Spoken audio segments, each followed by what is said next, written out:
fruits and vegetables, and yet fail to be healthy.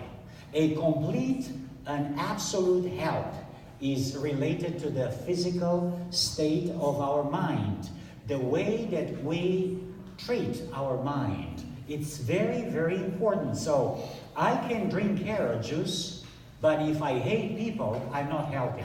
So here is where I am.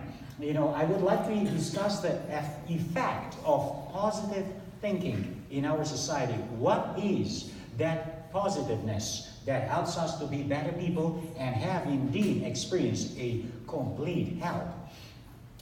There is a beautiful statement in one of the most extraordinary authors of America. It's Ellen G. White. She is the most translated author of all the authors of the world, and either gender. After the Bible, Ellen G. White is the greatest American author, and I have all the respect for this author. I recommend to you to read it. And she says, a man at peace with God and his fellow men cannot be made miserable. Is that true? Amen. So that's a definition of positive thinking. A man at peace with God and his fellow men cannot be made miserable. And I do really believe that we should explore a little bit the brain. Where is the brain and how, not where is the brain, how the brain acts and reacts to stressors. I want to say that in our mind we have two sisters.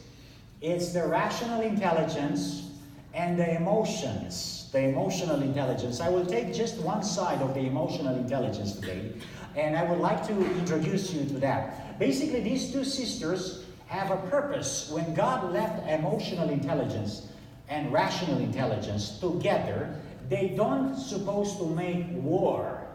Emotional intelligence does not make war to the rational intelligence. Now, but unfortunately, emotional intelligence have the tendency to hijack the frontal lobe, the rational intelligence. It's not supposed to be that way. However, what is very interesting is, if there is a war between emotions and rationale, why did God give us two intelligences when we cannot handle neither one of them? Have you ever thought about that? You're busy and you see someone passing by and you say, "How are you doing, sir?" And that person is really discouraged. And he's looking to me and says, "This guy doesn't really care of me. I just throw in you words. How are you doing, sir?" But in reality, I don't care about how are you doing. And you have that emotional intelligence that makes you perceive that I'm superficial, I'm artificial, and I'm not there all the way with you and with your sorrow and your pain. I just say, "How are you doing, sir?" But you feel, you perceive that I'm not with you. And you address the second question when I pass by quickly. "How are you doing, Mr. John?" And John seizes that I'm not with him and says, "Do you really want to know?" "Oh, no, I just said, how are you doing?" And a simple question like this will prove to me superficial. Do you really want to know? Because I see that you are in rush. When you say words, let them mean the reality of your statement. When I say, "How are you doing?" When you say, "How are you doing, sir?" you mean it. And here is in the picture where emotional intelligence gives you the substance, the perception to feel when somebody is not with you, when somebody is not sincere and honest with you. And I want to tell you something. I don't want to put a man down. I know that it's a fashion in America. But ladies do have an unbelievable emotional intelligence. They perceive men very well. Oftentimes I try to hide things or problems of my personal life. I don't want to overburden my wife with my personal problems or work problems. But the face shows that, yes?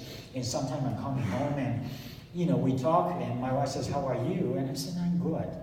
And she's looking at me and says, "What?" "Sure, don't look that you look good." So husbands, don't try to cheat your wives, or not cheat, this is a strong word, but don't try to lie to your wives. They will smell you a mile away. We husbands have not this, we don't have this ability to deceive the emotional intelligence of ladies, of our wives. So, I do believe that this is a bonus for ladies, amen? In a sense, we do have our strengths. This is not a family seminar per se, but coming with the emotional intelligence. Why did God give us the emotional intelligence? For a purpose. To feel when someone is not honest with you. You feel it. But rational intelligence has its purpose as well. So the rational intelligence is the willpower. Here is in the frontal lobe, straight on our forehead. And this is the center of all our rational decisions, correct? And we do have the emotional intelligence here, the center of all our emotions. And the emotional intelligence should not hijack the power of rational intelligence. So when that happens, it's a war in the world. So we want to keep rational intelligence holding the hands with emotional intelligence. Rational and emotional together. In reality, just a bonus, when rational intelligence is in control of our behavior, rational intelligence will always hold the hands of an emotional intelligence. But when emotional intelligence hijacks the rational powers, she wants to be alone. The emotional intelligence doesn't need rational intelligence. That's the problem. So we have to stay tuned. Rational intelligence in control, holding the hand of who? Of emotional intelligence, correct? Now, how many believe that stress kills? 1, 2, 3, correct. Okay, so a few people. She looks stressed, correct? I want to tell you, stress doesn't kill anyone. The way we react or respond to stress kills. Is that true? You cannot eliminate the stressors or the stressing factors in your life. But the way that you relate to stress kills you. So someone, my name is Liviu. In America, people call me Liviu, Levi. I said, leave you alone. I will never leave you alone. Oh, that sounds funny. Good. So people get my name. So in America, if someone will come, or in everywhere, in every corner, someone will come and says, Liviu, you are a stupid man. That's a hard word, yes? Now, how do I take that? I'm gonna make you pay back. You call me stupid? Okay, no problem. Son, behind the bars, I can stab you. I can do something to pay back your statement. So it depends. Stress does not kill anyone. The way that you relate to stress, that kills. Is that true? So this is what kills you. The way that you respond to stress. And all this is because the emotional intelligence hijacks the power of rational intelligence, in a sense. How do we respond to love? It's a good statement. When someone tells you, you are the awesome husband, you are an awesome wife, you are an awesome child, and you are an awesome father or an awesome mother. How do you feel about that? I love you, mommy. I love you, daddy. That's you respond positively to love, correct? So that's very important. Worrying about others we create unnecessary stress. You stop worrying about everybody around you. Response to unnecessary stress. Do you know that 90% of the stress that comes in our life is imaginary, is not real? 90%! 90% of the stress you have in your mind is not, it's imaginary. So there is no provision for your brain to function properly with a 90% imaginary stress. So stop stressing about anybody else around you. And try to understand, gossiping becomes obsessive, poisoning and affecting the thinking. We basically will experience a betrayal. Anyway, you talk to someone on the phone, and someone will always gossip about you, and you gossip about everybody. And it's an inner circle that you cannot get out of. That creates stress. It's isolation from family, friends, and society. That is the effect of worrying about everybody. Maybe divorce, losing the appetite, disconnects from the reality, produces a state of permanent dissatisfaction. Nothing is good around you. It's a frustration, becomes unfulfilled ambitions. So these are imaginary elements, 90% of your brain work that destroys your happiness. Stop doing this. Hi, mommy. Did you just finish your gossiping session? Because I heard you.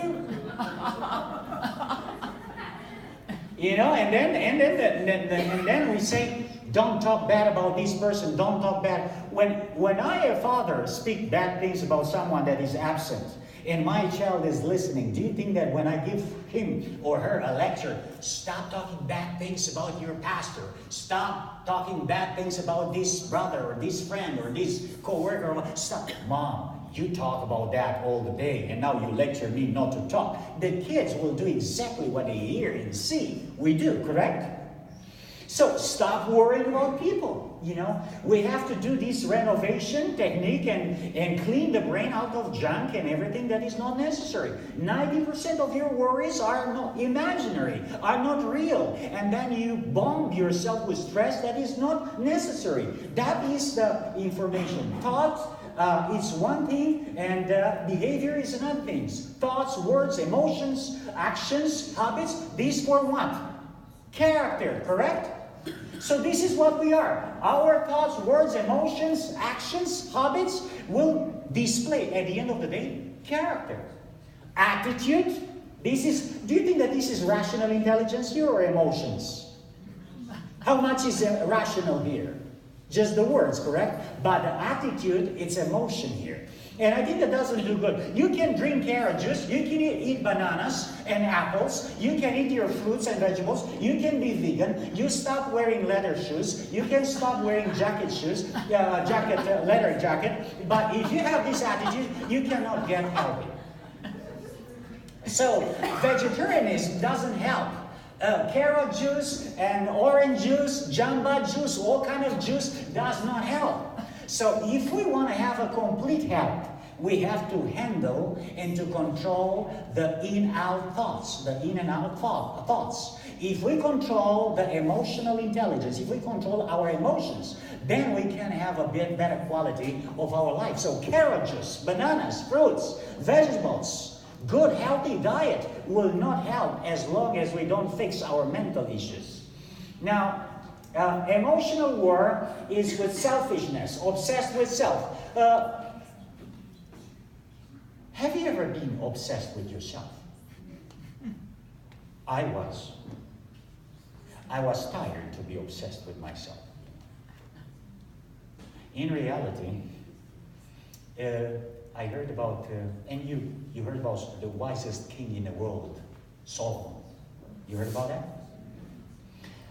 There is a statement in the scripture, because I love the Bible, and always, you know, it's interesting for me in the last 5 years, I'm studying the scripture through the light of medical perspective.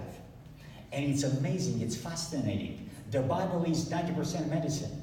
Jesus Christ, 90% spend time to heal people and teach them how to eat and drink. And then 10% to preach to them. So I said, wow, bingo, here I am, a minister for 27 years, and I didn't understand that the gospel, the good news, starts with teaching people a healthy lifestyle and then giving them lectures about theology. I didn't understand that. So, you know, selfishness, obsessed, and Solomon, this guy in the Bible, you can, for your reference, if you want to do your homework, Ecclesiastes chapter 1, verse 12. Just take that one, but is that much? Do I ask much for you? One Bible verse, when you go to have lunch, take tonight, or even replace the dinner with reading one Bible verse. Take Ecclesiastes chapter 1, verse 12. Solomon had around 700 wives. This guy was tough. 700 wives. I barely handled one. He had 700, and he dies at the age of 53. I don't wonder.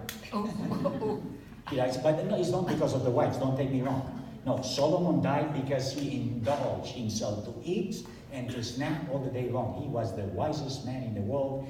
And in Ecclesiastes chapter 1, verse 12, he says, I, the preacher, was king in Jerusalem over Israel. One sentence that describes the failure and the collapse of a man that had everything. You know which were the 5 elements you don't have and Solomon had? He was the wisest man of the world. Wisest. Number 1, benefits. Second, he was a handsome man. He was the son of Bathsheba, beautiful woman. wonderful young man. So he had natural beauty, and then he had money. He was the richest man in the world because David, his father, gave all the money in the universe that he had. And then he had the power. He was the king, correct? And the fifth advantage, Solomon was 17 when he got all these things. Oftentimes we are at the age of 80 and we want power, money, riches, wisdom, everything, yes? But at the age of 40-something, he writes there in Ecclesiastes, I, the preacher, was king in Jerusalem over Israel. You have two words here. He's a preacher. He's not a king. He used to be a king. He was drinking like a king, eating like a king, walking like a king, sleeping like a king, dancing like a king. And now he says, you know what? I got tired to be king. I want to be a preacher. He was so obsessed with self that made his life miserable. So here is obsession with self makes us miserable. If you act like king in your life, it's time to switch that. Let Jesus be the king of your life and you be the preacher. Is that true? Because you cannot be preacher and king. Either I'm the king, and Jesus is the preacher knocking to my door, or you invite Jesus in your heart and let him be the king, and you switch seats with him and you become the preacher. Automatically, when Jesus becomes the king of your life, you become the preacher of his life. So what do you want? Let Jesus preacher and you the king, or you want to switch? Let Jesus be the king and you the preacher. So selfish, obsessed with self, spirit of competition.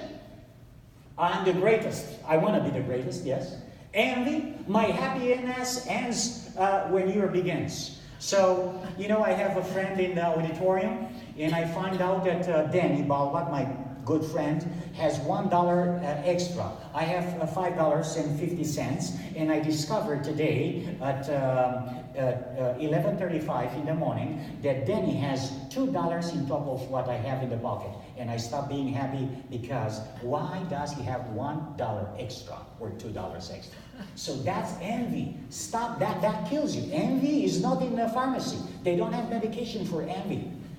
So if we are envy because people have, I have a Corvette. I don't have any Corvette, but if somebody has a four-wheel car, I want to have five-wheel car to be better than this guy, correct? So that's envy. My happiness ends when yours begins. Then jealousy. You love anything more than me. All the time we are obsessed that everybody has to focus on me. My attention to me. You love me. You have to give me the best food, the best cookie, the best. Sometimes we do that. So choice or emotion? My question to you is, hate is a choice or an emotion? It's a choice, but it is followed by emotions, correct? Love is a choice or an emotion? It's a choice. Now, let me bring to a very sad case. Somewhere in 98, there was, in 1999 was revealed the case of shooting in the city, in the school. And this Kip Kinkle, I guess it's his name, he killed 26 classmates and parents and teachers. It was a mess. Since that time, we have more of this in the schools, correct? So look what he says. Today, however, there have been no closure, and the people try to say, we don't understand why Kip Kinkle murdered his parents, 2 students, and shot 26 other schoolmates. What he's answering, the boy, why did you kill these people? It is easier to hate than to love. This is what the boy answered. What? It is easier to hate than to love, because there is much more hate and misery into the world than there is love and peace. Some people, the boy continues, some people say that you should love everyone, but that's impossible. Love is a choice, but it's a hard experience. And he says, but that's impossible. Look at our history. It's full of death, depression, rape, wars, and diseases. A boy that takes the gun, kills his parents, teachers, and classmates. That's crazy. I also do not believe in love at first sight, but I do believe in hate at first sight. Therefore, love is a much harder feeling to experience. Now, where is this boy? The way that he talks, does he look psycho? No, he's not crazy. He's not crazy. This boy knows what he's talking about. But he was educated in the system in that way, in that manner. And he believes that love, it's a feeling. What is love? Love is a choice. Hate, it's a choice too. If there was God, He won't let me feel the way that I do. There is no God but hate. This is what the boy says. Now, Martin Luther Jr. made a different statement. Says, I have decided to stick with love. Hate is too great of a burden to bear. So, positive thinking impacts our health. The way that you hate or the way that you love, it will affect your health. You can have your greens, you can have your smoothies, you have your juices, you can be vegan, as I said, unless you stop hating people, you will not be healthy. Because that the sickness of mind. So we have to start to have a positive thinking. Because toxic emotions can lead to serious health problems. Do you ever heard of that? Toxic emotions can lead to serious, this is Dr. Cynthia type.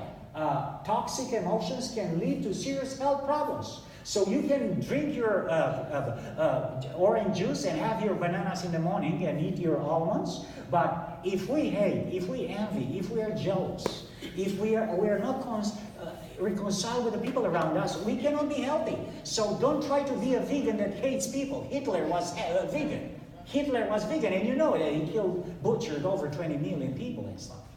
So you can be vegan, but it's not enough. You need the restoration and the vegetarianism of your mind, because you can be a vegan in the stomach and cannibal in your brain, correct? I can eat people with my mind. I can hate people, and that's cannibalism. So entire health, when we talk about health, you cannot be, I can be subjective. Okay, you are not interested in religion. And I'm not talking about religion here. I'm talking about reconciling your mind, the way that you think, the way that you relate with other people, the way that I interact with the people around me as being the sickness of my mind or the positiveness of my mind, the health of my mind. Once I set in order my mind, then the rest, stomach, liver, everything falls into place, correct? So that's the complete health in a sense. What she says, that prolonged bouts of anger can take toll of the body in the form of high blood pressure, stress, anxiety, headaches, and poor circulation. So you get upset, you get angry. Who do you think is losing? The guy that you are upset on? No, you, me. Look at this. How many? 5 minutes episode of anger is so stressful that it can impair your immune system for 6 hours. So you get upset with your wife or your husband or your children or your friends or neighbors, your enemies, 5 minutes of anger and your immune system is shut down for 6 hours. So any virus, any bacteria, any mosquito can kill you. 6 hours. So you choose 5 minutes of hatred and commit suicide for 6 hours, correct? That's the reality. So 6 hours. So heart attack and stroke. People that hate, they have the best food in their table. If you have greens and salads and you have zero cholesterol, you have no cholesterol over the border, 150 is the limit according to the vegan doctors and stuff. 150 is good to get the good cholesterol, the bad cholesterol. But even you have good cholesterol and you hate people, you still get heart attack. So you see, complete health is without, it's impossible to be achieved without having a what? Without having a proper positive thinking and attitude. This is the greatest author of America, Ellen G. White again. She says, nothing tends more to promote health of the body and the soul than does the spirit of gratitude and praise. It is a positive duty to resist melancholy, discontented thoughts and feelings, as much duty is to pray. Is this sounds interesting to you? So it is very, very important to resist those melancholic thoughts that come to you, discontent thoughts and feelings, control your emotions, control your emotions. Don't allow thoughts to poison your brain, because you will become an unhappy person. I come to the second part, which is the most gentle, the most extraordinary part. It's forgiveness. This is a word, correct? But beside being a word, forgiveness, it's a therapy. My dear friends, forgiveness is a therapy. I tell you, it's very important. I have a case of Simon Wiesenthal. You heard about Simon Wiesenthal. Simon Wiesenthal was a guy, he was a psychologist, a Hebrew. He was in Auschwitz, in the extermination camp in Poland. I think it's Poland, Auschwitz, yes, Poland. And 5 years. And 5 years, this man had an experience. And there in Auschwitz, 1 million, 2.5 million people that have been looking like this. So he's a psychologist, Simon Wiesenthal, and he see people like this, dying every day. And he said, people that survived in Auschwitz were having faith, talking faith, and keeping the faith. Those people who cut one of these three elements will die in Auschwitz. So to survive, because somebody asked him, tell me, Simon Wiesenthal, what made you to get out of Auschwitz? Because people, once you get in Auschwitz, you are gone. And he says, people who had faith, people who talk about their faith and keep their faith every day, fight for their faith, they got out of Auschwitz. The rest of the people, they have faith, they didn't talk about that, they die there. The people that have faith and they didn't keep it, they die there. So you must have faith, talk faith, and fight and struggle for your faith. And what is very interesting, there was an event in his life. He was in Auschwitz, and all of a sudden a nurse came to him and says, here is a German officer, an SS officer, and wants to ask forgiveness from a Jew. He's a Catholic German, and he has horrible things in his conscience, and before he dies, he wants to ask forgiveness from a Jew. Are you a Jew? And Simon Wiesenthal replies, yes, I'm a Jew. Please come. The SS German officer was wounded all over by the Russian bullets and stuff. And the guy is looking with a tremendous passion to Simon Wiesenthal and asking him, are you a Jew? And he says, yes, I am. I must confess to you before I die. I have committed horrible things and I want forgiveness from you. I'm a German, I'm a Catholic. I'm sorry for what I have done. I was surrounding a 3-floor building somewhere in the forest. The Russians were shooting around us like crazy. And we locked all the Hebrews people, all the Jewish people, mothers, fathers, and children in that 3-floor building, and we put fire on the building. The people will start screaming, oh, in my conscience, the German officer says, I still hear those screamings and those cryings of the children, of the babies in the arms of the mothers. And the building was bursting fire. And as I was looking with my machine gun, my whatever gun he had, I saw from the 3rd floor, I saw a mother and with the father and with the son in his arms. They were pulling back towards the window. And he broke the window and he fell. They jumped from the 3rd floor, the Jewish family. And the father was falling completely on his back to make sure that he will give the last chance to the son, falling on his chest to survive the 3-floor fall. And the German officer says, when I saw these 3 people, husband, wife, and the son in his arm falling down, I took the gun and I shoot 3 of them while they are falling down. So basically, I took the right, the privilege of saving their lives. I killed them while they were falling. And my conscience bothers me so much, I'm dying. And I'm not ready to die until I confess my terrible sin to a Jewish man. And here is this guy, psychologist. his hand is in the hand of the German Nazi officer, asking and begging forgiveness from him. And he pulled his hand and says, I will never forgive you. And Simon Wiesenthal left. The German officer died. I don't know what happened in his mind, in his heart. But after 26 years, Simon Wiesenthal, one of the greatest psychologists the world ever known, was not capable to forgive. Do you think that he did a service to himself? No. After 26 years, he went to the doctor. He says, man, I'm sick, I'm down to die. They do a checkup with him. He says, man, you don't have anything. Blood pressure, good, this good. You have no problems. And the doctor says, tell me, do you carry something with you from history, time, war? Are you a prisoner of your memories? And then Simon Wiesenthal acknowledges the story I just told you. And he says, yes, there was a German officer and I did not forgive him. And I carried that hatred against this German guy for 26 years. And then I wrote to many theologians. I wrote to psychologists.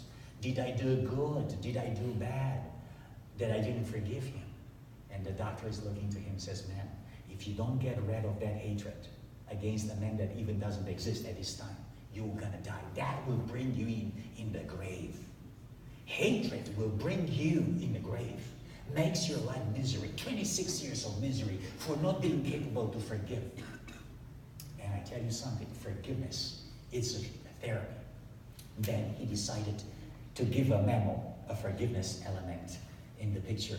In reality, I think that this is the best thing, to have a positive thinking, to forgive people around you. We are surrounded by imperfect human beings, correct?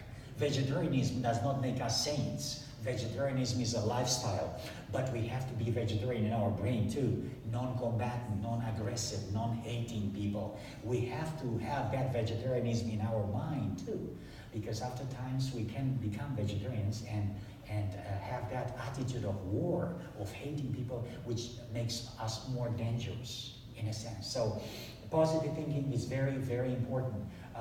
Love, compassion, mercy, gentleness, tenderness, long-suffering, trust. Much harder feeling. The boy that killed his parents says, it's a feeling, it's not a feeling. Love, it's a choice. Compassion, mercy, gentleness, tenderness, long-suffering, trust. These are treatments for the brain. This is not carrot. This is not tomatoes. This is not potato. This is something that will fix our sanity and to have a complete health. Without this, I can eat whatever organic, biologic, non-GMO foods and whatever. But if I don't have this, my mind is sick. And I'm slave of my hatred. Family, migration to virtual, as I said in the morning, the couch potato generation. You know, stop this and turn to each other. Say good words. Learn, relearn to interact with your spouse properly. Smile when you say words. Give an embrace, give a touch. Say something. That is what will save our humanity, you know. It's the way that we interact with each other that makes us better people in society. Pharmacy is bankrupt. If you go there to the pharmacy to look in the shelf for, give me $5 patients, they will not have medication for patients. Oh, I would like to buy $5 medication for love. I don't have love. Do you have any medication for love? Or gentleness. I'm a very reckless guy. I'm a bully personality. Do you have some medication for being gentle, tender? No. And she's looking at herself, I'm sorry, we don't have medication for things like this, correct? So this is where I come from, and I do believe, who wins, hate or love? On the cross of Calvary, when Jesus Christ was hanging there, love won the war against hatred forever. And I'm happy to say that in January 2013, Julie Ettinger says, studies have found being nicer is healthier. What? So when you are nice, when I'm nice, if I'm nice to the people around me, we become healthier. Is that true? It says, while hate often exacerbates, stress is believed to be a huge factor in the development of illness ranging from insomnia, digestive and disorders, and even cancer. So that means, my friends, that if we have hatred, and that will affect that. The stress we expose to and the way that we react to that stress will basically kill us. You heard about oxytocin, yes? It's a biochemical compound that is produced by the brain, a production of oxytocin, which happens when through emotionally satisfying interactions. Also help to reduce the level of free radicals. So you know the free radicals are called, this is a scientific expression for cancer cells, correct? So cancer cells are called free radicals. So free radicals are unstable cells in our body, and they are destroyed by a positive thinking, by a positive attitude, by being nice with somebody else. People that are gentle, people that are loving, they will not get cancer. Basically, in our society, we have two kind of behaviors. Type A, you know, cholerics, like me. I have a temper, you know, I die of heart attack. I will not die of cancer. And people type 2, a personality, oh, do you know that the house is burning? When is burning? Well, it's okay. So people that don't exhaust their energy with anything, they will die of cancer. So in reality, anyway, we die. The problem is, how do we relate with this death? You know, how do you want to die? With a hand to the rock or with a rock to the head? The same thing, yes? But it's very important. If you're nice and gentle, you have less chances to get cancer. And look what is, when we turn our hatred into love, or at least kindness, our brain releases chemicals, including dopamine, which is happiness hormone, correct? Which can improve our mood. Our biochemical level is believed that a good feeling we get due to elevated levels of the brain's natural versions of morphine and heroin, which we know as endogenous opioids. So when we have a positive thinking, when we love people instead of hating them, when we relate nicely to people, we develop dopamine, we are happy all the time, and our health condition will increase. So it's not only food, it's the food of the mind. Thoughts are the food of the mind, and we decide what thoughts we have. People who are genuinely kind and compassionate are usually the most successful. This is all these New York Times statistics, PhD doctors. You know, this is reality. This is not a fairy tale story. This is the reality. People who are genuinely kind and compassionate are usually most what? Do you want to be successful? We have to be gentle, tender, loving, compassionate to each other. Children who perform acts of kindness gain an average 1.5 friends during the 4-week period of school. So if you are friendly, you get friends better. I conclude with a story that I think that you heard, some of you. We have here Placido Domingo, Jose Carreras, and Luciano Pavarotti. These are the best 3 tenors in the world, correct? This guy was from Italy, they were from Spain. One was from Barcelona, I think that he's from Barcelona. No, yes, and the other one was from Madrid. There is a cultural fight and struggle, politics in Spain. I don't want to get in that. However, these 2 people got so, that due to some political issues, they got so bitter. If Placido Domingo will go to sing in Madrid, in Barcelona, this Jose Carrera will not come. And they will sign contract. I hate these guys so much. So they were hating each other so bad. In one day, Placido Domingo gave up that hatred. He says, you know what, forget. If he doesn't want to sing with me, that's okay. But Jose Carrera went so far with his hatred until he got cancer. It is a proven fact. He got, I think, leukemia. And he had to have a bone marrow transplant. And then he exhausted all his money. Hated. I mean, his enemy was Placido Domingo. And he was hating that guy until he discovered that he has another enemy greater than Placido Domingo. Which was the greater enemy? His cancer. Cancer was the enemy. You see, hating in a professional fashion, hating into such a degree makes you have cancer. And the guy gets cancer. He doesn't want to talk still with Placido Domingo. He exhausts his money. He's finished, my friends. He consumed all his money to go to New York for bone transplant. And a bone marrow transplant. And at the end of the day, guess what?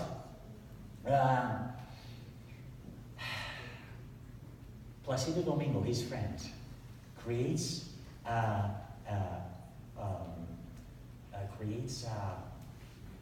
Hermosa, a charity society, to collect money to save the life of his enemy.